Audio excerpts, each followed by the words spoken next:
नमस्ते बच्चों। तो हम लोग पिछले क्लास में लास्ट में शॉर्टेस्ट डिस्टेंस वाले टॉपिक कर रहे थे। तो दो टॉपिक के इसमें shortest distance between parallel lines and shortest distance between non parallel lines. ठीक है ना, समझ के बाद क्वेश्चन में रहेगा आपका शॉर्टेस्ट डिस्टेंस बिटवीन लाइन निकालना रहेगा, पैरेलल या नॉन पैरेलल लिखा नहीं रहेगा।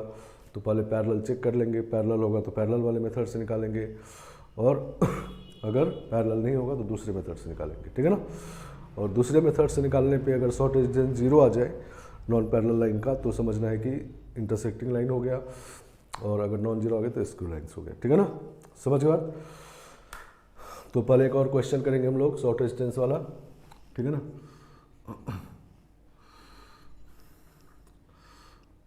Late OABC is a regular tetrahedron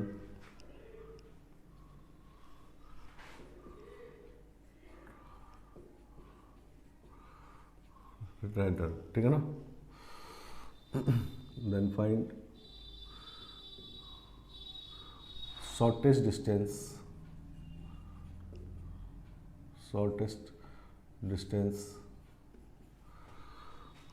between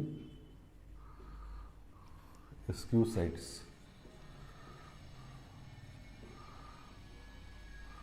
ठीक है ना, स्क्यू साइड्स जो है उसके बीच का शॉर्टेज डिस्टेंस निकालना है। ठीक है ना, टेट्राहेड्रन रेगुलर है। ठीक है ना, तो टेट्राहेड्रन ऐसा होता है, हम लोग जानते हैं एक वर्टेक्स नहीं, थर्ड डायमेंशन यहाँ पर है, उसको यहाँ बना रहे O और ये मिला होते हैं इससे।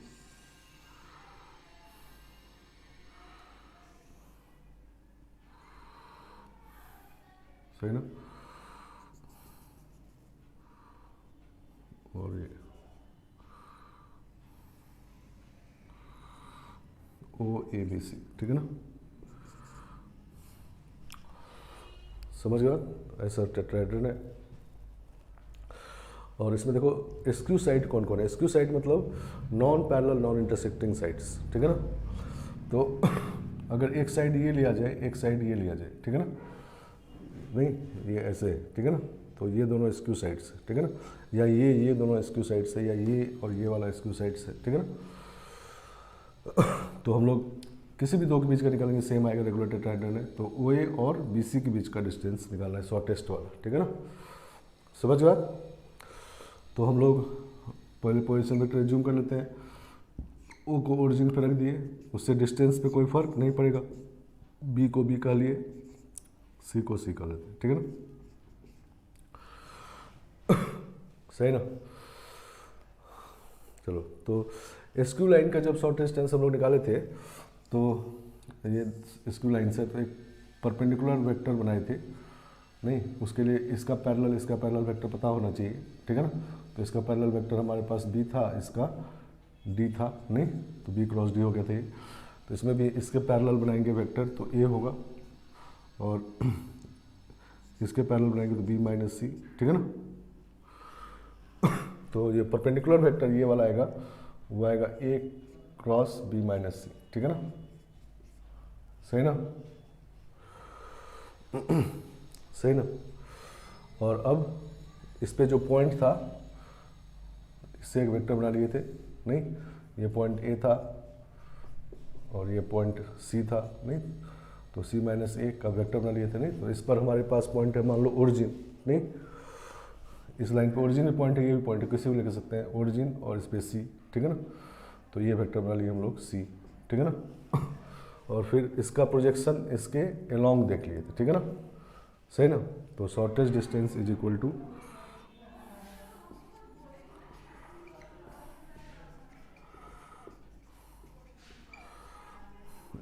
पहले तो ये वेक्टर बनाएंगे शॉर्टेस्ट वाला, नहीं तो ये वेक्टर यहाँ पर होगा A cross B minus C। ठीक है ना, A cross B minus C। ठीक है ना, जो ये वाला है। ठीक है ना, shortest distance equal to projection of this C vector along A cross B minus C। ठीक है ना, ठीक है ना, तो इसको क्या लिखेंगे C dot A cross B minus C, सही ना, upon A cross B minus C का मॉड, सही ना, ये लिखेंगे और इसका मैग्नीट्यूड चाहिए। चलो तो टेट्राहेड्रल में हम लोग पीछे के क्लास में लिखे थे कि ए डॉट ए, इसमें mod A mod B mod C equal है, नहीं, और मॉड बी माइनस सी भी इसी के इक्वल है, और मॉड ए माइनस बी भी इसके इक्वल है, और सी माइनस ए भी इसके इक्वल है, एल के इक्वल है। और दो का डॉट लिए थे तो A dot B equal to B dot C equal to C dot A equal to 1/2 आ गया था, ठीक है ना, सही ना, क्लियर है। एंगल वाला जो टॉपिक किए थे तो वहाँ पर ये किए थे, ठीक है ना। तो अब हमको ये निकाल लेना है इसके हेल्प से, ठीक है ना।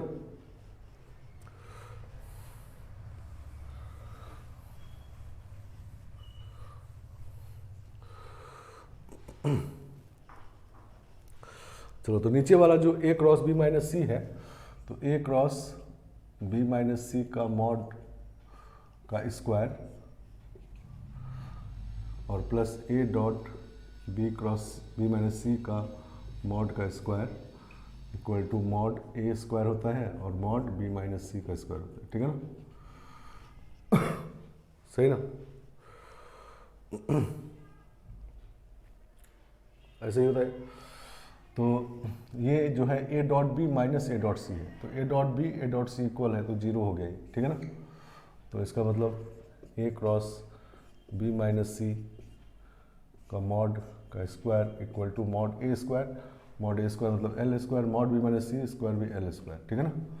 तो mod A cross B minus C equal to L square आ गया, नहीं, क्योंकि यहाँ से स्क्वायर हटाएगा तो ये एल पावर 4 है तो एल स्क्वायर हो जाएगा, ठीक है ना। तो नीचे वाला ये निकल गया और ऊपर वाला देखते, ऊपर वाला स्केलर ट्रिपल प्रोडक्ट है, C dot A cross B minus C है, ठीक है ना। तो इसको लिखेंगे हम लोग बॉक्स में सी ए बी माइनस सी, ठीक है ना। इस रो को इसमें ऐड कर दो तो सी कैंसिल हो जाएगा, ठीक है ना। तो सी ए बी भी लिख सकते हैं इसको, ठीक है ना, और ये सब का मॉड है सबका, ठीक है ना। तो इसको हम लोग मॉड ए बी सी भी लिख सकते हैं, ठीक है ना। और मॉड ए बी सी निकालने का मेथड यूज़ करेंगे, देखो डॉट और मॉड दिया हुआ है, नहीं, तो वही वाला mod A square A dot B वाला, नहीं, ए डॉट सी, ठीक है ना। और यहाँ पर A dot B mod B square और बी डॉट सी, सही ना, और A dot C B dot C mod C square, ठीक है ना। इसका स्क्वायर होता है तो इसका रूट ले लेंगे, नहीं। तो इसमें जब ये सब वैल्यू पुट किए थे, ये भी पिछले क्लास में निकाले थे, तो कितना आया था ये, इसमें से एल स्क्वायर बाहर आएगा, इसमें से एल स्क्वायर, नहीं, तो L6 बाहर आ जाएगा और स्क्वायर रूट से एल क्यूब आएगा, नहीं, एल क्यूब बाई रूट 2 आएगा था ये, ठीक है ना।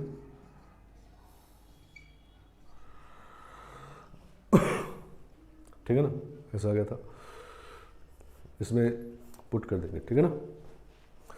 तो ये आ गया आपका L cube by root two, और नीचे वाला जो आया है एल स्क्वायर, ठीक है ना, तो एल बाई रूट 2 आ जाएगा, ठीक है ना। समझ गया। एंगल बिटवीन द लाइंस वाले टॉपिक में ये टेट्राहेड्रल में क्वेश्चन वहाँ भी किए थे, एंगल लेकिन निकाले थे। अब हम शॉर्टेज डिस्टेंस निकाल रहे हैं, तो ये सब वहाँ भी निकाले थे, इसका वैल्यू वहाँ भी निकाले थे, तो एल क्यू बाई रूट 2 आया था, ठीक है ना। तो अब ये वैल्यू हम पुट कर दे रहे हैं इसमें, नहीं, एल क्यू बाई रूट 2 नीचे एल स्क्वायर, तो एल बाई रूट 2 आ गया, ठीक है ना। तो एल बाई रूट 2 होता है टेट्राहेड्रल में एसक्यू साइड के बीच का डिस्टेंस, इसके बीच का कर दो या इसके बीच का कर दो या इसके और इसके बीच का कर दो, ठीक है ना। और बाकी साइड्स तो इंटरसेक्टिंग है, तो इंटरसेक्टिंग जैसे ये साइड है, इंटरसेक्टिंग है, जीरो, शॉर्टेज डिस्टेंस 0 होगा, ठीक है ना।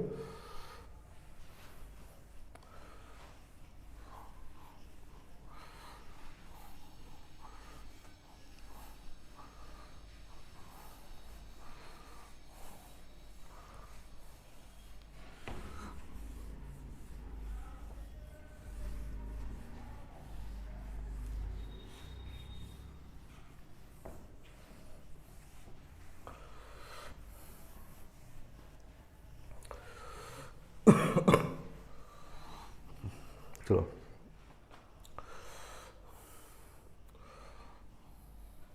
चलो नेक्स्ट 6 हम लोग कर रहे थे, थर्ड टॉपिक देखो 6 का।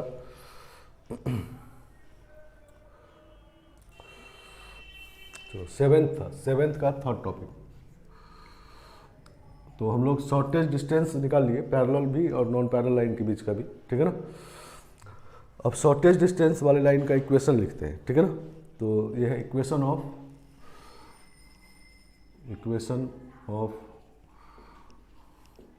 Line of shortage distance, equation of line of shortage distance between the line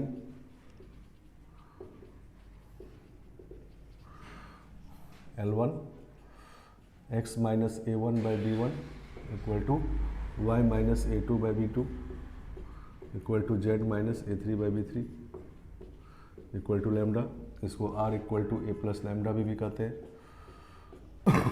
and L2, सही ना। x minus c1 by d1 equal to y minus c2 by d2 equal to z minus c3 by d3 equal to mu, ठीक है ना। इसको हम लोग r equal to c plus mu D भी कहते हैं, ठीक है ना। चलो, तो अगर ये दोनों लाइन पैरेलल होगा तो पैरेलल लाइन के बीच में शॉर्टेज डिस्टेंस निकाल लिए हम लोग, तो शॉर्टेज डिस्टेंस वाला इनफाइनाइट लाइन होगा, ठीक है ना। शॉर्टेज डिस्टेंस वाला जो लाइन होगा पैरेलल लाइन केस में वो इनफाइनाइट होंगे, तो उसमें इक्वेशन लिखने के लिए नहीं है, क्योंकि बहुत सारा इक्वेशन होगा, तो उसमें पहचानने के लिए आएगा कि इसमें से कौन सा लाइन शॉर्टेज डिस्टेंस वाला लाइन है। तो शॉर्टेज डिस्टेंस वाला लाइन वो होगा जिसका वेक्टर जो होगा इसके परपेंडिकुलर हो जाएगा, नहीं मतलब इस लाइन का ऑप्शन में लाइन दिया रहेगा, उसका पैरेलल वेक्टर निकालेंगे और इसके पैरेलल वेक्टर से डॉट लेंगे, जीरो आ जाए, और इससे भी डॉट जीरो आ जाए, ठीक है ना। समझ गए बात। तो वो हो गया शॉर्टेज डिस्टेंस वाला लाइन, उसमें इक्वेशन लिखने के लिए नहीं आएगा। तो इक्वेशन मेनली आता है स्क्यू लाइन केस में, ठीक है ना, ठीक है ना। तो स्क्यू लाइन अगर है तो ये, और शॉर्टेज डिस्टेंस वाला इक्वेशन लिखना है, सही ना। इसका इक्वेशन चाहिए तो इसको m कहेंगे, इसको n कहेंगे। तो m पॉइंट एज्यूम कर लेते हैं, तो L1 पे m पॉइंट एज्यूम करेंगे तो a1 प्लस लैम्डा भी 1 नहीं, इस तरह से करेंगे, या वेक्टर फॉर्म में करेंगे तो a प्लस लैम्डा भी, ठीक है ना, सही ना। और n को एज्यूम करेंगे c प्लस म्यू डी, ठीक है ना, ऐसे कर लेंगे। और mn वेक्टर बना लेंगे, mn वेक्टर कितना होगा, mn position vector of n minus position vector of m, तो c minus A plus mu D minus lambda B, ठीक है ना। समझ गया। अब इसका डॉट, ये चूंकि इस वेक्टर के परपेंडिकुलर है, ये वेक्टर b है नहीं, इस लाइन का पैरेलल वेक्टर, और इसका d है, तो b के साथ इसका डॉट जीरो होगा, ठीक है ना, सही ना।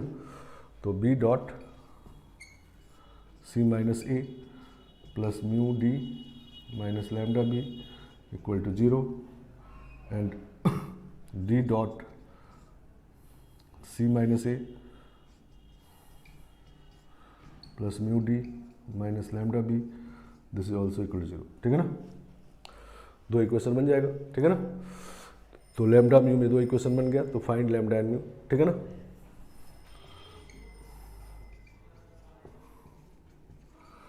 लैम्डा और म्यू निकाल लेना है, ठीक है ना। और लैम्डा म्यू निकल गया तो ये दोनों पॉइंट आ गया, नहीं सही ना, ये दोनों पॉइंट आ गया। अब दो पॉइंट आ गया लाइन पे, तो इक्वेशन लिख दीजिए, ठीक है ना, सही ना। तो लैम्डा म्यू निकाल लीजिए, hence find coordinate of mn, hence find coordinate of m and n, and right equation of line mn, सही ना, सही ना। mn का जब कोऑर्डिनेट फाइंड कर लेंगे तो शॉर्टेज डिस्टेंस भी इससे निकाल सकते हैं, ठीक है ना, सही ना। लेकिन शॉर्टेज डिस्टेंस खाली निकालना हो तो पीछे वाला ज़्यादा इजी, प्रोजेक्शन से नहीं, इसमें थोड़ा लंबा होगा कि पहले वेक्टर बनाइए, फिर डॉट लेकर के दो इक्वेशन बना के सॉल्व करिए, नहीं सॉल्व करके तब लैम्डा म्यू निकालिए, फिर पॉइंट निकाल के तब निकालिए, ठीक है ना, सही ना। तो सिर्फ अगर डिस्टेंस निकालना हो तो पीछे वाला मेथड रहेगा, लेकिन इसका इक्वेशन अगर चाहिए, लाइन का इक्वेशन चाहिए, तो हमको पॉइंट और पैरेलल वेक्टर चाहिए।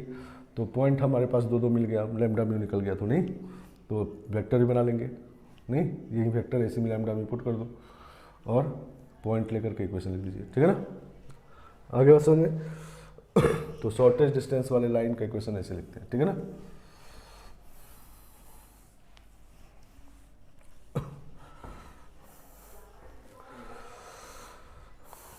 क्लियर।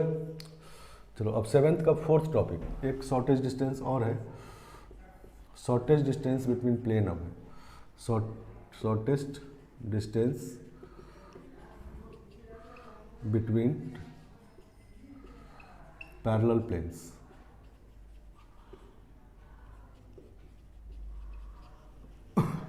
सही ना, पैरेलल प्लेन्स, और पैरेलल प्लेन्स मान लेते हैं P1 P2, ठीक है ना। तो P1 प्लेन हमारा था L1x plus L2y plus L3z plus D1 equal to 0, और P2 प्लेन चूंकि इसके पैरेलल है तो नॉर्मल भी पैरेलल होगा, इसको लिखते हैं, इसको भी लिखते हैं L1x plus L2y L3z plus D2 equal to 0। मतलब इसका नॉर्मल जो है L1i L2j L3k है, और इसका भी नॉर्मल L1i L2j L3k है, जिससे पैरेलल हो गया, ठीक है ना। नहीं पैरेलल प्लेन है तो पैरेलल नॉर्मल भी होगा, ठीक है ना। प्लेन अगर पैरेलल तो नॉर्मल भी पैरेलल। तो इसमें दो प्लेन है,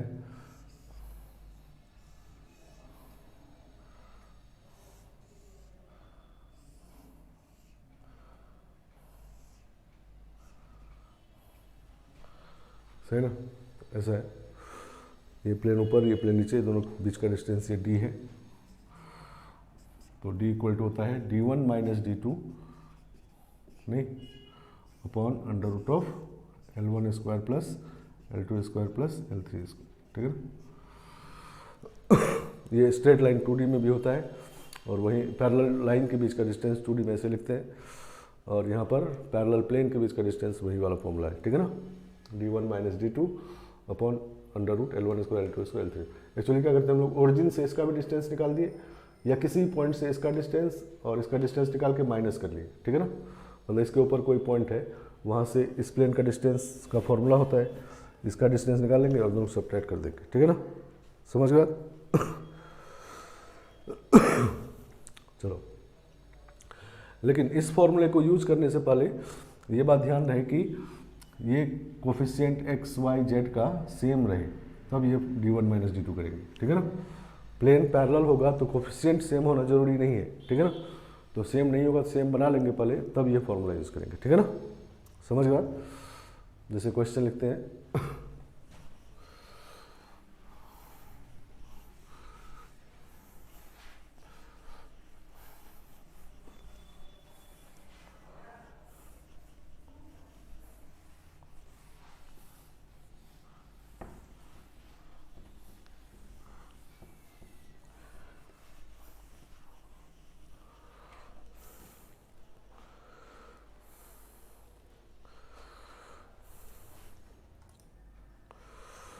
तो क्वेश्चन ये find equation, find line, find shortest distance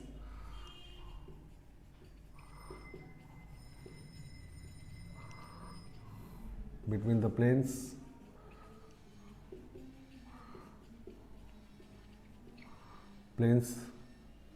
P1 x minus 2y plus 2z minus 3 equal to 0 and P2 minus 2x plus 4y minus 4z plus 5 equal to 0, ठीक है ना। तो देखो ये दोनों प्लेन पैरेलल है, ठीक है ना। पैरेलल चेक कर सकते हैं कि नॉर्मल पैरेलल है कि नहीं, ठीक है ना। तो नॉर्मल का रेशियो देखते हैं, तो 1 अपॉन -2, दिस अपॉन दिस करेंगे तो 1 अपॉन -2, दिस अपॉन दिस करेंगे 1/2, ठीक है ना। तो प्लेन्स आर पैरेलल, ठीक है ना।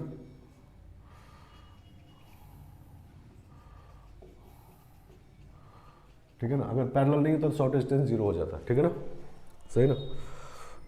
तो पैरेलल केस में फॉर्मूला यूज करना है, नॉन पैरेलल होगा तो 0 हो जाएगा। अब ये फॉर्मूला अभी यहाँ पर यूज़ नहीं कर सकते, क्योंकि ये फॉर्मूला तब यूज़ करना है जब ये सब एकदम इक्वल हो, ठीक है ना, x Y Z coefficient.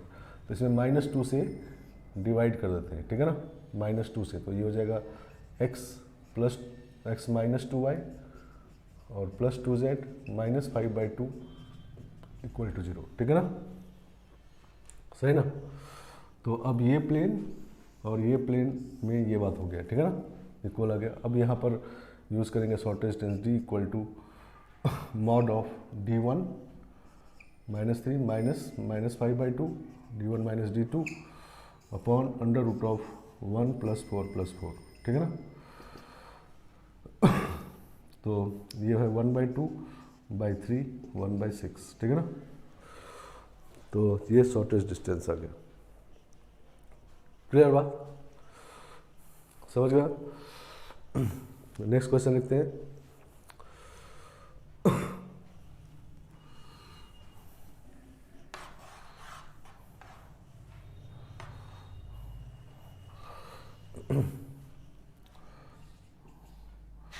Find equation of plane parallel to the plane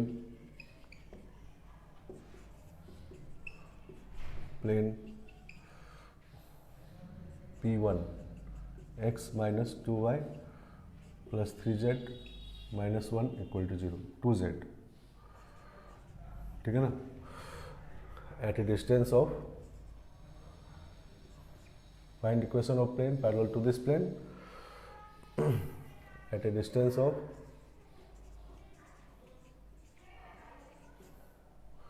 6 metre from P1, ठीक है ना, सही ना, ऐसा है।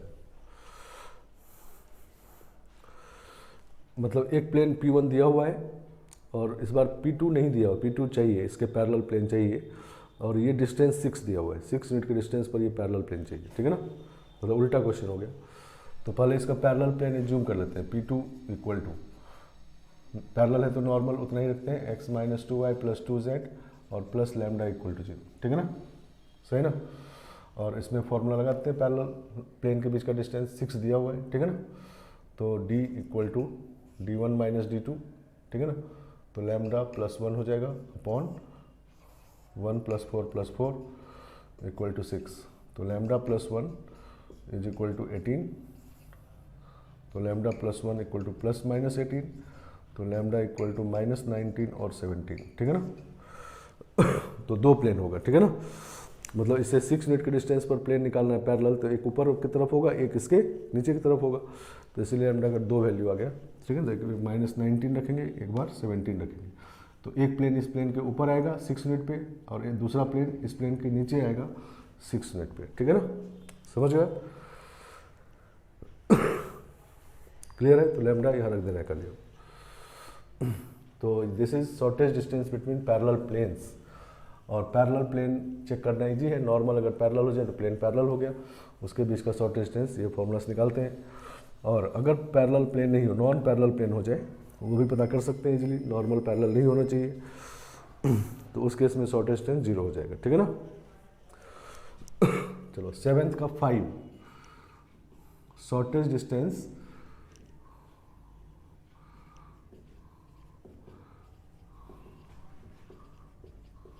Between line and plane, line L1 line लिखते हैं R equal to A plus lambda B, ठीक है ना, सही ना। And plane P1 plane equal लिखते हैं R dot L plus D1 equal to 0, ठीक है ना, वेक्टर फॉर्म में लिखे हैं, ठीक है ना, समझ गया। चलो, तो इसका कार्टेशियन इक्वेशन भी पता है हमको कि x माइनस a1/b1 वाला, और ये है L1x प्लस L2y वाला, ठीक है ना, यही वाला P1 प्लेन है। तो इस बार लाइन और प्लेन के बीच का शॉर्टेज डिस्टेंस चाहिए, ठीक है ना, ये प्लेन है और ये लाइन है, सॉरी नॉर्मल है इसका, और लाइन अगर ऐसा हो जाए, प्लेन के पैरेलल हो जाए, ठीक है ना, समझ गए बात? लाइन अगर प्लेन के पैरेलल हो जाए, ठीक है ना, तो प्लेन के पैरेलल कब होगा? इसका पैरेलल वेक्टर जो बी है और इसका नॉर्मल वेक्टर जो एल है, दोनों का डॉट जीरो हो जाए, ठीक है ना।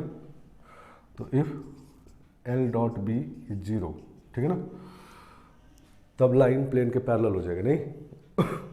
तो शॉर्टेस्ट डिस्टेंस कौन सा होगा? तो इस पर जो ए पॉइंट है लाइन पर, इससे प्लेन पर परपेंडिकुलर डिस्टेंस निकाल दीजिए, नहीं? उसके लिए फॉर्मूला है, ठीक है ना, सही ना। तो shortest distance, then shortest distance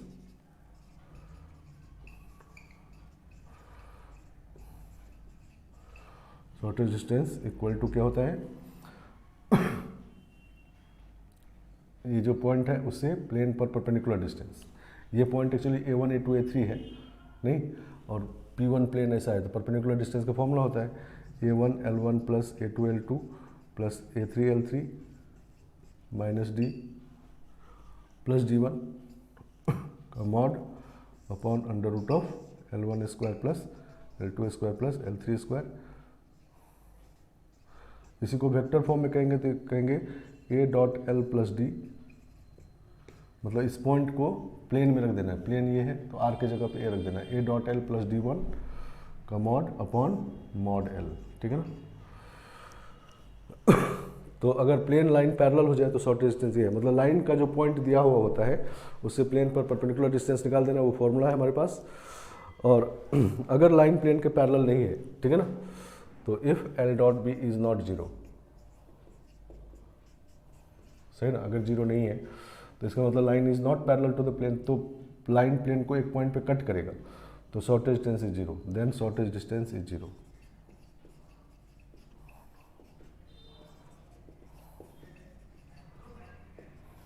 सही ना। तो शॉर्टेस्ट डिस्टेंस के इतने क्वेश्चन होते हैं, 4 पॉसिबिलिटी है, नहीं? लाइन में लाइन के बीच का शॉर्टेस्ट डिस्टेंस 2 तरीके से निकालते हैं, पैरेलल लाइन का अलग तरीके से, नॉन पैरेलल का अलग तरीके से, ठीक है ना। और प्लेन के बीच का शॉर्टेस्ट डिस्टेंस अगर पैरेलल हो जाए तो ये फॉर्मूला, नॉन पैरेलल हो तो जीरो।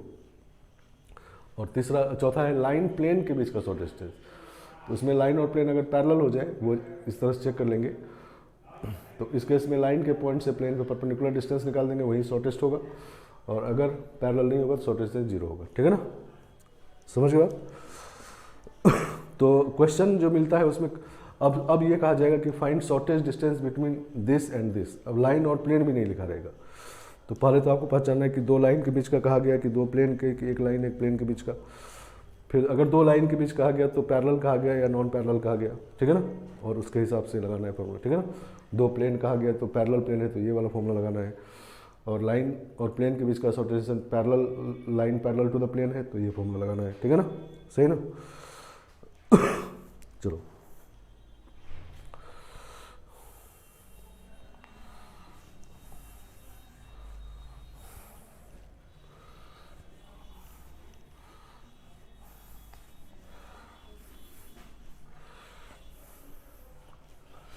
एक क्वेश्चन कर लेते हैं इस पर, लाइन और प्लेन वाला। तो क्वेश्चन लिखते हैं, फाइंड शॉर्टेस्ट डिस्टेंस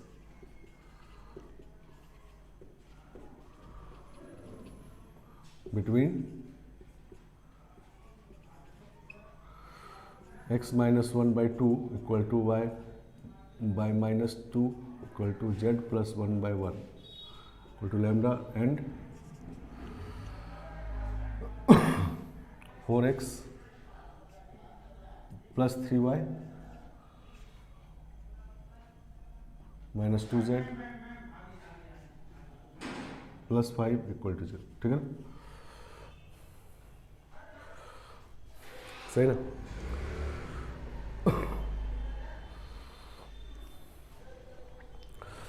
तो इसमें कहा गया find shortest distance between this and this.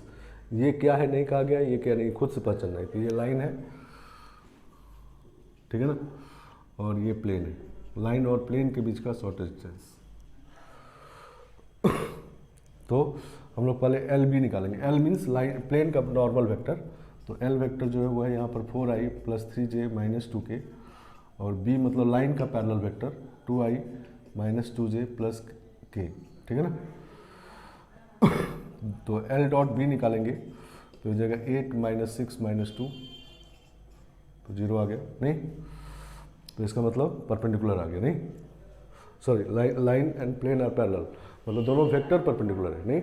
मतलब नॉर्मल वेक्टर और लाइन परपेंडिकुलर है, तो line is parallel to the plane, ठीक है ना? सही ना? ठीक है ना? तो इसका मतलब ये हुआ कि line is parallel to the plane.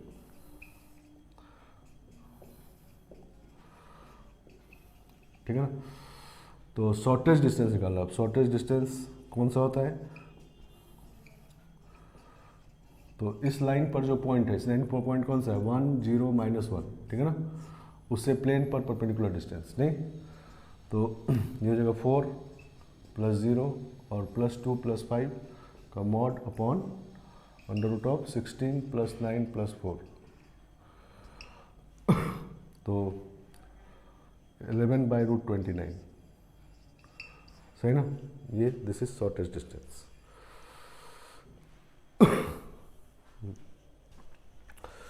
Clear? तो शॉर्टेस्ट डिस्टेंस से जितने क्वेश्चन, जितने भी टाइप के हो सकते हैं वो शॉर्टेस्ट डिस्टेंस का कर दिया, ठीक है ना? तो 7th टॉपिक जो है पूरा कंप्लीट शॉर्टेस्ट डिस्टेंस वाला है, समझ गया? इसको हटाते हैं, नेक्स्ट टॉपिक में चलते हैं।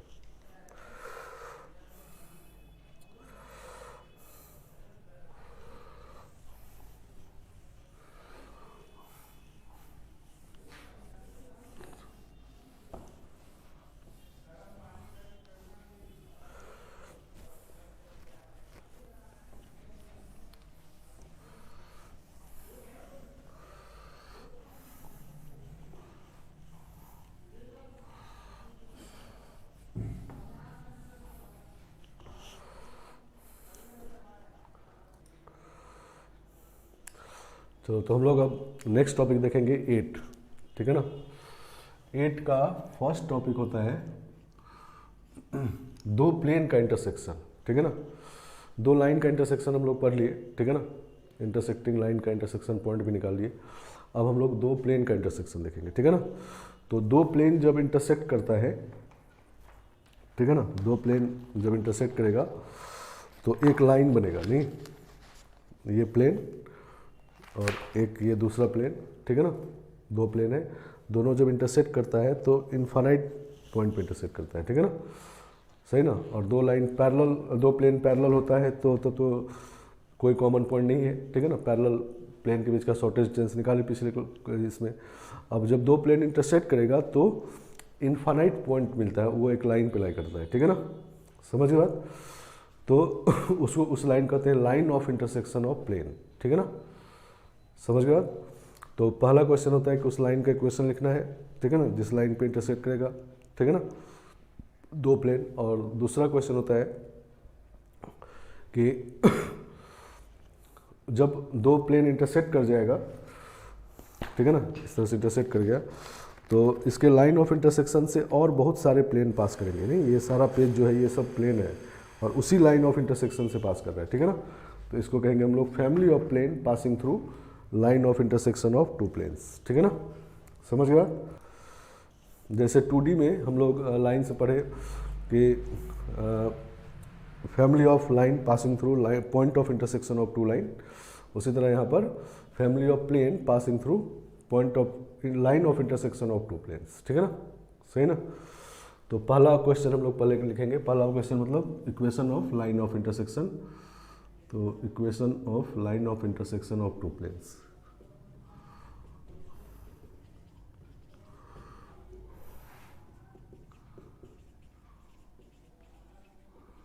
Intersection of two planes, two planes, फिर प्लेन हमारा वही है, ठीक है ना? P1 है L1x plus L2y L3z plus D1 = 0 और P2 प्लेन है M1x plus M2y plus M3z plus D2 = 0, ठीक है ना? वेक्टर फॉर्म में इसको लिखते हैं हम लोग R.L प्लस D1 = 0 और इसको लिखते हैं R dot M plus D one equal to D two equal to zero, ठीक है ना। सही ना, बार बार यही दोनों प्लेन ले रहे हैं हम लोग, तो ये दोनों प्लेन का लाइन ऑफ इंटरसेक्शन का इक्वेशन चाहिए, नहीं मतलब दो प्लेन इस तरह से है,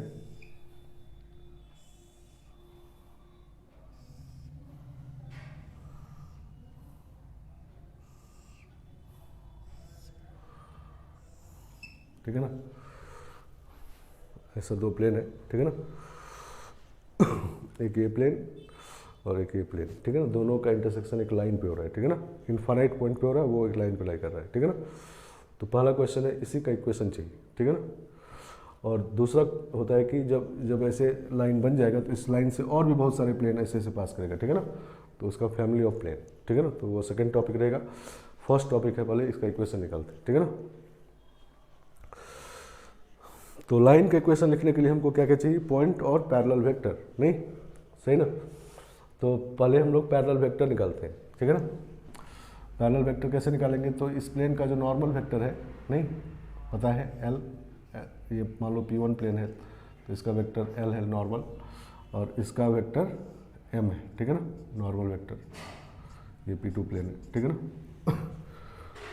समझ गए। तो इन दोनों का क्रॉस प्रोडक्ट लेंगे तो इसी के पैरेलल आ जाएगा, ठीक है ना, तो इसके पैरेलल वेक्टर होगा L क्रॉस M, ठीक है ना। तो इसको लिखते हैं vector along line of intersection.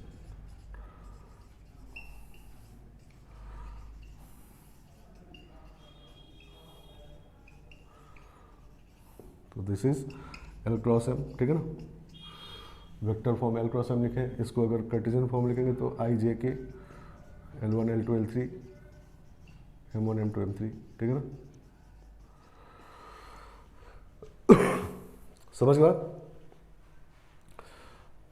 नहीं।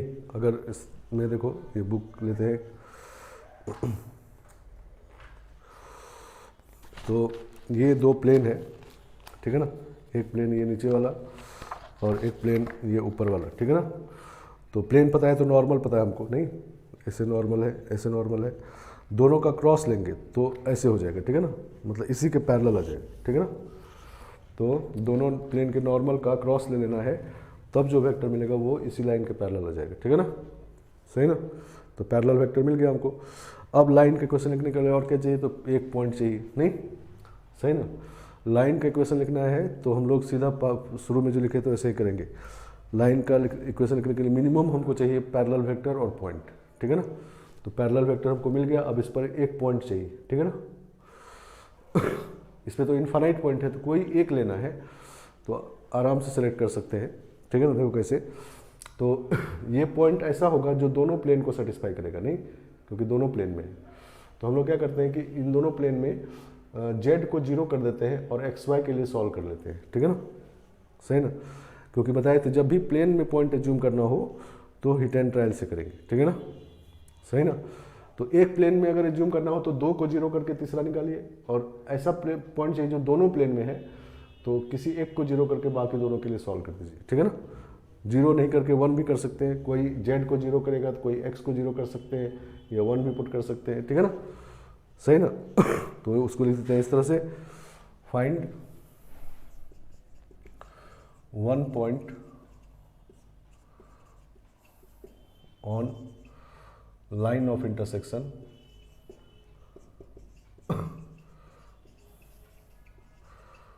एट रैंडम, सही ना। रैंडम हिट एंड ट्रायल्स लीजिए, ठीक है ना। कैसे लीजिए, पता चल गया कि किसी एक को जीरो करके बाकी दो सॉल्व कीजिए, मतलब एक को फिक्स कर देना, जीरो ही करें जरूरी नहीं है, वन भी टू भी कुछ भी कर सकते हैं। तो एक्स वाई जेड किसी एक को फिक्स कर देना है और दो अननोन के लिए दो इक्वेशन सॉल्व कर लेना है, ठीक है ना। और पॉइंट भी मिल गया, पैरेलल वेक्टर भी मिल गया, तो इक्वेशन निकल जाएगा, ठीक है ना, सही ना। X minus A one by B one, y minus A two by B two, z minus A three by B three, ऐसा इक्वेशन होगा। नहीं, पॉइंट होता है ऊपर में एक्स वाई जेड के साथ, और वेक्टर वाला जो एक्स वाई जेड वो डिनोमिनेटर में होता है, ठीक है ना, सही ना। चलो, अब लेकिन बात क्या है कि जैसा पीछे भी हम लोग बात किए थे, जब लाइन के इक्वेशन लिखते हैं तो हम लाइन पे तो इनफाइनाइट पॉइंट है, तो कोई भी एक पॉइंट ले सकते हैं, नहीं कोई जेड को 1 पुट करेगा, कोई एक्स को 1 पुट करेगा, कोई जेड को 2 पुट करेगा। तो इक्वेशन देखने में हो सकता है अलग अलग लगे, ठीक है ना। जो आप निकाले हैं, जो ऑप्शन में होगा वो हो सकता है सेम मैच नहीं हो एकदम एग्जैक्ट। तो कैसे मैच कराना है ये पहले बताए थे, नहीं सही ना। अभी देखो क्वेश्चन करते हैं इस पर और समझते हैं इस बात को। तो क्वेश्चन है find equation of line of intersection.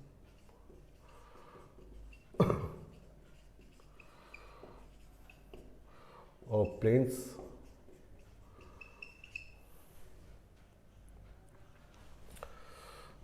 line of intersection of planes P1 x minus y plus 2z minus 3 equal to 0 and P2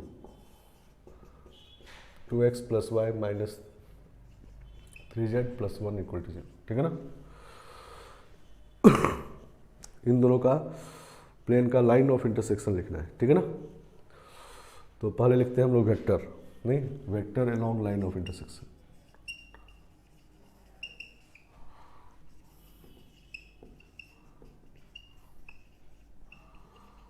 ठीक है ना। तो दिस इज आई जे के 1 - 1 2 1 - 1 2 2 1 - 3, ठीक है ना। ऐसा हो गया। इसको सॉल्व कर लेते हैं। आई के साथ रहेगा 3 - 2 1 होगा, माइनस जे के साथ देखेंगे तो इसको छोड़ देंगे -3 - 4 तो -7 और प्लस के साथ देखेंगे तो 1 + 2 3, ठीक है ना। तो आई + 7 जे + 3 के, ठीक है ना।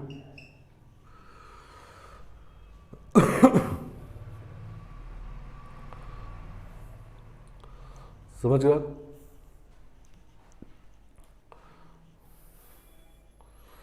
तो इस तरह से वेक्टर पैरेलल आ गया।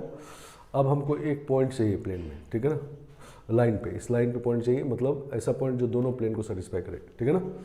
तो हम लोग क्या करते हैं कि जेड को 0 पुट कर दे रहे हैं और एक्स वाई के लिए सॉल्व कर रहे हैं। नहीं जेड को 0 पुट करें तो थोड़ा ईजी हो जाएगा, नहीं तो किसको 0 पुट करना है जिससे ईजी हो जाए, ठीक है ना, क्योंकि इसमें कोफिशिएंट 2 3 है, इसको 0 पुट करते हैं। तो जेड = 0 पुट करते हैं तो हो जाएगा x - y - 3 = 0 और 2x + y + 1 = 0, ठीक है ना।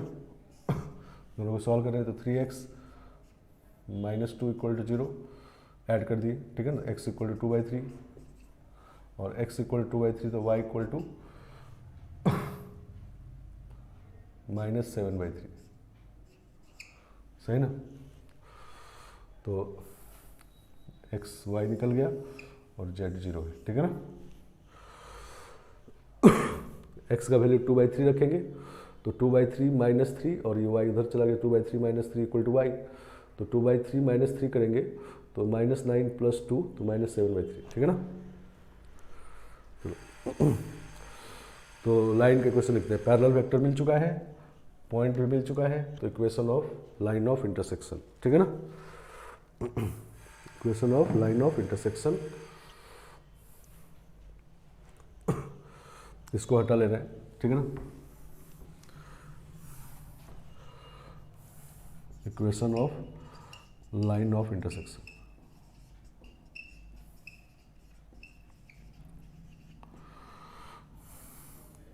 दिस इज x - 2/3, पॉइंट को यहाँ लिखते हैं, पैरेलल वेक्टर नीचे 1, y + 7/3 पॉइंट ये वाला नहीं अपॉन 7 नहीं, पैरेलल वेक्टर ये है, और = z - 0/3, ठीक है ना। तो ये हमारा लाइन लिखे हैं, नहीं इसमें हम z को 0 करके x y निकाले हैं, कोई चाहे तो y को 0 करके x z निकाल सकता है।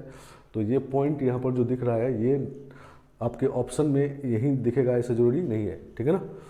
तो जो लाइन जब लिखते हैं हम लोग 3D में, 2D में तो जो लिखते हैं वही आंसर मिल जाता है, ठीक है ना। लेकिन 3D में जो आप लिखोगे एग्जैक्टली वैसा नहीं नहीं भी मिल सकता है, ठीक है ना। तो हम लोग कैसे चेक करते हैं कि हमारा वाला लाइन और ऑप्शन वाला लाइन एक ही है। तो पहले पैरेलल वेक्टर को देख लेते हैं। इसका पैरेलल वेक्टर ऑप्शन वाले का पैरेलल वेक्टर पैरेलल होना चाहिए, मतलब रेशियो x का y का z का सेम होना चाहिए। और हमारा वाला जो पॉइंट है 2/3 - 7/3 0, इसको हम ऑप्शन में एक्स वाई जेड की जगह पुट कर देंगे, ठीक है ना। नहीं, एक्स की जगह 2/3, वाई की जगह -7/3, जेड की जगह 0। तो ये तीनों एकदम इक्वल आ जाना चाहिए, ठीक है ना, सही ना। अगर इक्वल आ गया तो इसका मतलब जो लाइन हमारा ये है वही लाइन वो भी है। अगर इक्वल नहीं आया तो फिर दूसरा ऑप्शन चेक करेंगे। नहीं, दो चीज़ चेक करना है, वेक्टर पैरेलल होना चाहिए, उसके लिए रेशियो इक्वल होना चाहिए, और हमारा वाला पॉइंट जो है वो ऑप्शन में पुट करने से तीनों इक्वल आ जाना चाहिए, ठीक है ना। चलो, तो लाइन ऑफ इंटरसेक्शन का इक्वेशन आ गया। नहीं, इसको लिखने का एक और तरीका होता है, देखो दूसरे तरीके से इसको लिखते हैं। एक तो लाइन का इक्वेशन लिखना था, तो पॉइंट और पैरेलल वेक्टर निकाल लिए, लाइन का इक्वेशन लिख दिए, ठीक है ना, क्योंकि लाइन का इक्वेशन लिखने के लिए यही दोनों चीज़ चाहिए। दूसरा तरीका होता है ये कि ये दो प्लेन है और इसी ऐसा लाइन हमको चाहिए जो दोनों प्लेन में लाई करे। नहीं, हमको ये लाइन चाहिए, मतलब ये दोनों प्लेन में लाई कर रहा है, ठीक है ना। तो हम लोग इन दोनों प्लेन को यूज़ करते हुए एक लाइन लिख देंगे, ठीक है ना, सही ना। जैसे अभी हम लोग दोनों इक्वेशन को पहले ऐड करते हैं, ठीक है ना। इसको कहते हैं इक्वेशन 1, इसको कहते हैं इक्वेशन 2, और 1 + 2 करते हैं, ठीक है ना। 1 + 2 करेंगे तो y कैंसिल हो जाएगा, तो कितना होगा 3x - z - 2 = 0, ठीक है ना। y कैंसिल करवा लिए अभी, ठीक है ना। और एक इक्वेशन एक बार और करते हैं, दूसरा कैंसिल करवाते हैं, इसको x को कैंसिल कराते हैं, ठीक है ना। तो 2 टाइम्स इक्वेशन 1 और माइनस इक्वेशन 2, ठीक है ना। इक्वेशन 1 में 2 से मल्टीप्लाई करिए और 2 को इसमें सब्ट्रैक्ट करिए, ठीक है ना।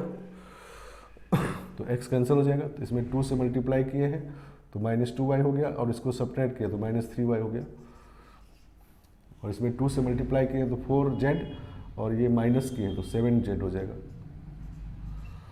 इसमें 2 से मल्टीप्लाई किए तो 6 - 7 हो जाएगा, ठीक है ना, सही ना। तो एक इक्वेशन हम लोग xz में एक yz में बनाए।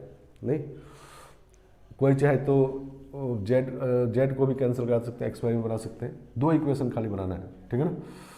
अब हम लोग z को x के टर्म में और y के टर्म में लिखते हैं, ठीक है ना। तो ऊपर वाले इक्वेशन से लिखेंगे z = 3x - 2, ठीक है ना, लिख सकते हैं। और इससे z लिखेंगे तो कितना आएगा 3y + 7/7, सही ना। ऐसे लिखेंगे, नहीं, ठीक है। तो ये देखो अब लाइन बन गई, इसको हम लोग लिखते हैं ऐसे x - 2/3/1/3, नहीं, ये 3 कॉमन लेके नीचे लेके चले गए, और y + 7/3/1/3 और 7/3, ठीक है ना, y + 7/3, और ये 3 नीचे जाएगा तो 7/3, और z - 0/1, ठीक है ना। नहीं, ऐसे, ठीक है ना। तो दो प्लेन के हेल्प से ये लाइन लिख दी है, मतलब ये लाइन ऐसा होगा जो दोनों प्लेन को सेटिस्फाई करेगा, मतलब दोनों प्लेन में लाई करेगा, तो ये ही लाइन है, ठीक है ना, सही ना। तो दो प्लेन को लाइन में इस तरह कन्वर्ट करते हैं, मतलब एक बार xz में इक्वेशन बना ली, एक बार yz में, तो जो कॉमन वाला है z, जैसे इसमें कॉमन है, तो z को x के टर्म में और y के टर्म में लिख देंगे, ठीक है ना। तो ये खुद एक लाइन हो गया, ठीक है ना, सही ना। अब चेक करते हैं कि ये लाइन सेम है कि नहीं, ठीक है ना। तो पहले वेक्टर देखते हैं, तो 1/1/3, ठीक है ना, तो 3 आ जाएगा, और 7/7/3 तो 3 आ जाएगा, और 3/1 तो ये भी 3 आ जाएगा। नहीं, तो वेक्टर पैरेलल है, ठीक है ना।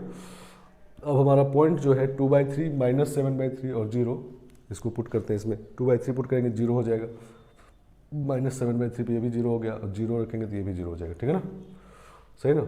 ऐसा नहीं कि 0 0 0 ही हो, मान लो ये 2 आ गया तो ये भी 2 आ जाना चाहिए, ये भी 2 आ जाना चाहिए, ठीक है ना, सही ना।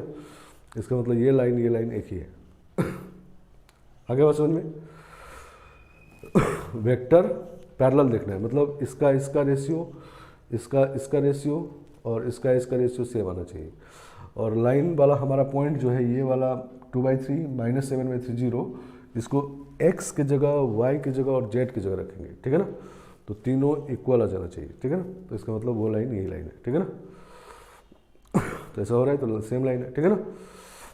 तो लाइन ऑफ इंटरसेक्शन लिखने का दो तरीका, दोनों क्लियर हो गया होगा नहीं। एक बार पैरेलल वेक्टर और पॉइंट हिट एंड ट्रायल से जूम करके लिखते हैं, और दूसरा तरीका कि दो प्लेन को लाइन में कन्वर्ट करते हैं इस तरह से, ठीक है ना।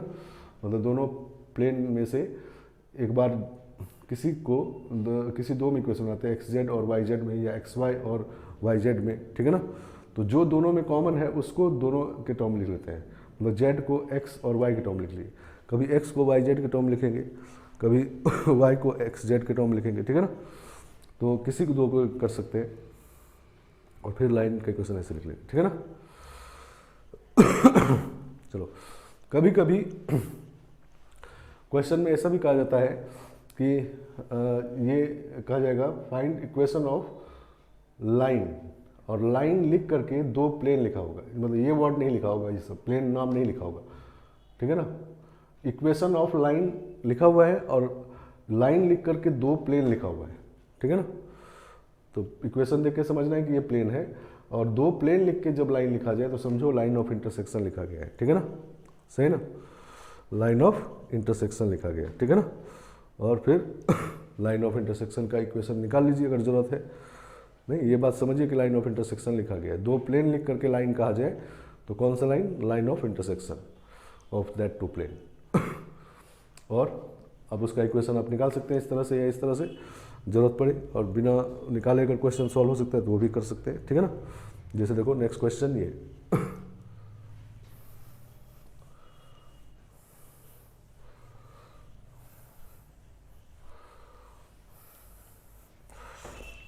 तो दोनों लाइन ऑफ इंटरसेक्शन जो होता है, लाइन ऑफ इंटरसेक्शन ये दोनों नॉर्मल के परपेंडिकुलर होता है, नहीं सही ना, बी क्रॉस सी के पैरेलल होता है ये, मतलब एल क्रॉस एम के पैरेलल होगा तो एल और एम दोनों के परपेंडिकुलर होता है ये, ठीक है ना। ये बात भी समझना है, ठीक है ना।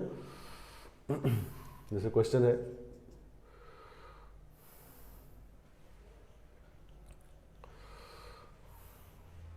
फाइंड एंगल बिटवीन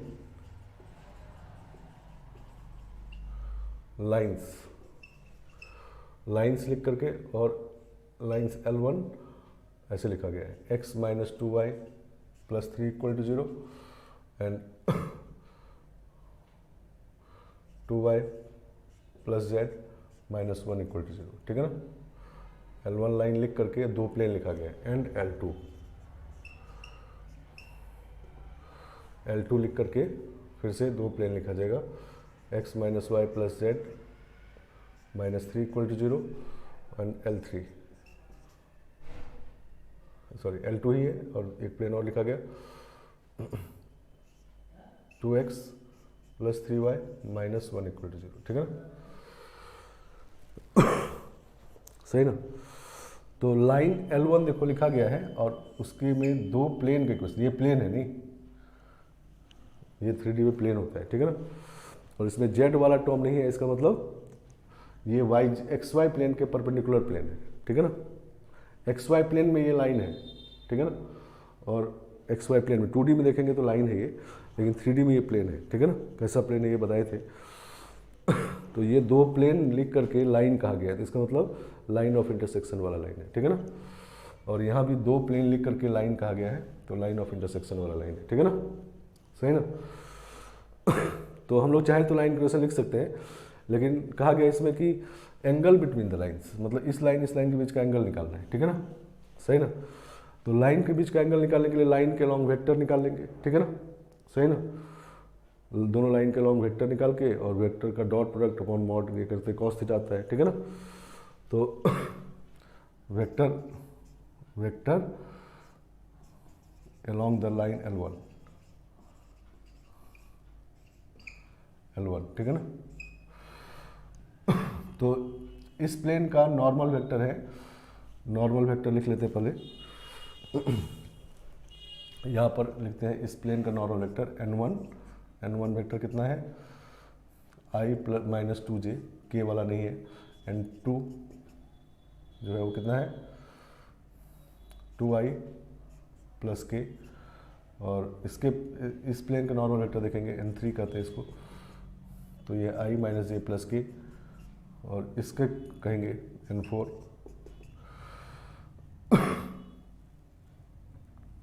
कितना होगा 2i प्लस 3j, नहीं तो ये वेक्टर हमको प्लेन का नॉर्मल वेक्टर ये पद लिख लिए, ठीक है ना। तो वेक्टर अलोंग L1 जब लिखेंगे तो this is equal to normal का क्रॉस होता है, नहीं दो प्लेन का नॉर्मल का क्रॉस लेते हैं तो ये वेक्टर मिलता है, ठीक है ना। तो n1 क्रॉस n2 है, नहीं, and vector along line L2, सही ना, तो this is n3 cross n4, ठीक है ना,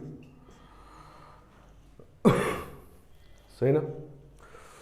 तो हम लोग को अब ये वेक्टर इसके बीच का एंगल निकालना है, ठीक है ना। तो ये वेक्टर मान लेते हैं हमारा C है, B है और ये D है, नहीं तो लाइन के बीच का एंगल कैसे निकालते हैं, cos theta equal to B dot D upon mod B mod D, ऐसे ही निकालते हैं, ठीक है ना। और मॉड ले लेते हैं, एक्यूट एंगल आता है, ठीक है ना, क्लियर बात है। तो अब B डॉट D निकालेंगे तो चार वेक्टर का स्केलर प्रोडक्ट आ जाएगा, n1 cross n2 dot n3 cross n4 upon mod of n1 cross n2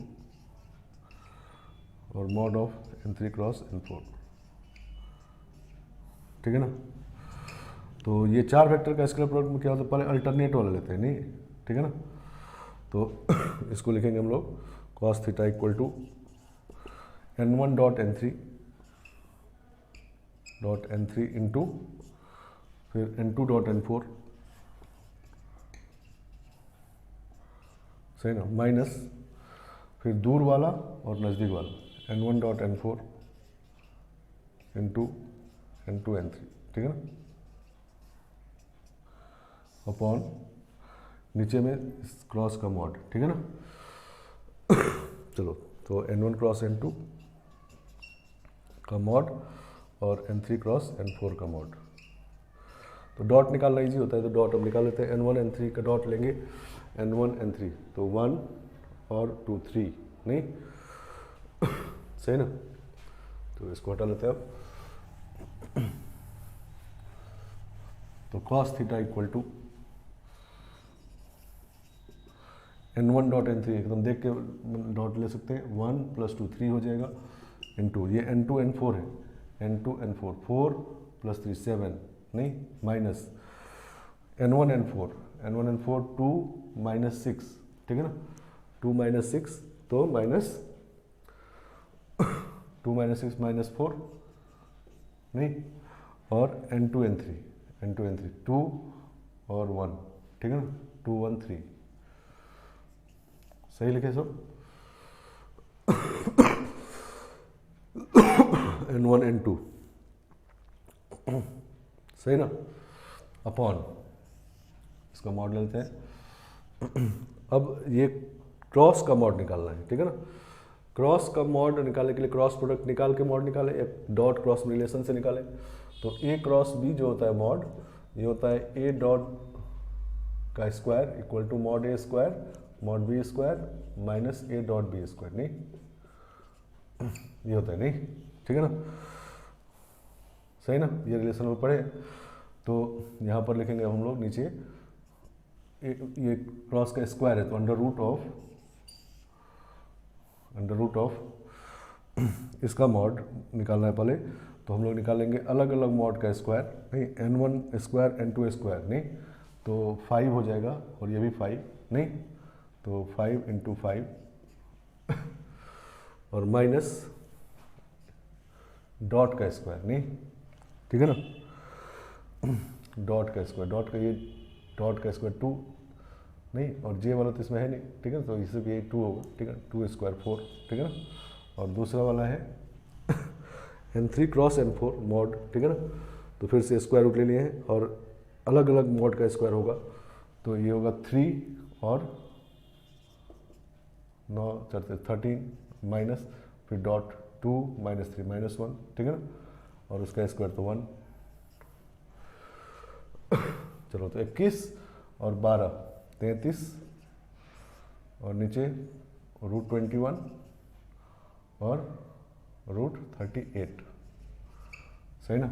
cos theta आ गई, तो theta equal to cos inverse of this, ठीक है ना। एक्यूट हो गया, ऑब्ट्यूज भी चाहिए तो पाई माइनस थीटा, सही ना। तो दो प्लेन लिख करके लाइन कहा जाए, देखो ये समझना है कि ये प्लेन है दोनों, नहीं, ठीक है ना। और दो प्लेन लिख करके लाइन कहा गया तो इसका मतलब लाइन ऑफ इंटरसेक्शन है। ये भी दो प्लेन लिख के लाइन कहा गया तो लाइन ऑफ इंटरसेक्शन वाला लाइन है। हमको दोनों लाइन के बीच का एंगल चाहिए। एंगल जाने के लिए लाइन इक्वेशन लिखने की जरूरत नहीं है, सिर्फ वेक्टर निकाल लेंगे तो एंगल निकल जाएगा। तो नॉर्मल का क्रॉस ले लेंगे, ठीक है ना, इन दोनों के नॉर्मल क्रॉस ले लेंगे तो दोनों वेक्टर मिल जाएगा, ठीक है ना।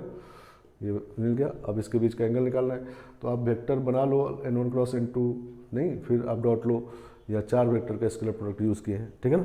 आपको अगर इसमें दिक्कत है तो आप ये वेक्टर पहले निकाल लो, ये भी निकाल लो। निकालते कैसे हैं, डिटर्मिनेंट से निकालेंगे और फिर 2 डॉट फिर से लीजिए डॉट, ठीक है ना, नहीं मतलब ये निकाल लो, ये निकाल लो, फिर दोनों को डॉट लो, दोनों को मॉड से डिवाइड करो तो कॉस थीटा आ जाएगा, ठीक है ना, सही ना। चलो, तो 8th का फर्स्ट टॉपिक ये है जिसमें हम लोग दो प्लेन का इंटरसेक्शन देखें, लाइन ऑफ इंटरसेक्शन, लाइन पे इंटरसेक्ट करता है तो उसका इक्वेशन कैसे निकालते हैं, ठीक है ना। 2 तरीका था, दोनों पता रखना है। नेक्स्ट क्लास में हम लोग देखेंगे family of plane passing through line of intersection of 2 planes, ठीक है ना, सही ना। और फिर थोड़ा सा स्फेयर है, स्फेयर सिर्फ मेंस में कभी कभी आया है तो उसको देख लेंगे, तो फिर ये चैप्टर खत्म हो जाएगा, ठीक है ना। मतलब एक क्लास और बचा हुआ, नेक्स्ट क्लास में ये खत्म हो जाएगा, फिर हम लोग लास्ट चैप्टर प्रोबेबिलिटी पे चलेंगे, ठीक है ना।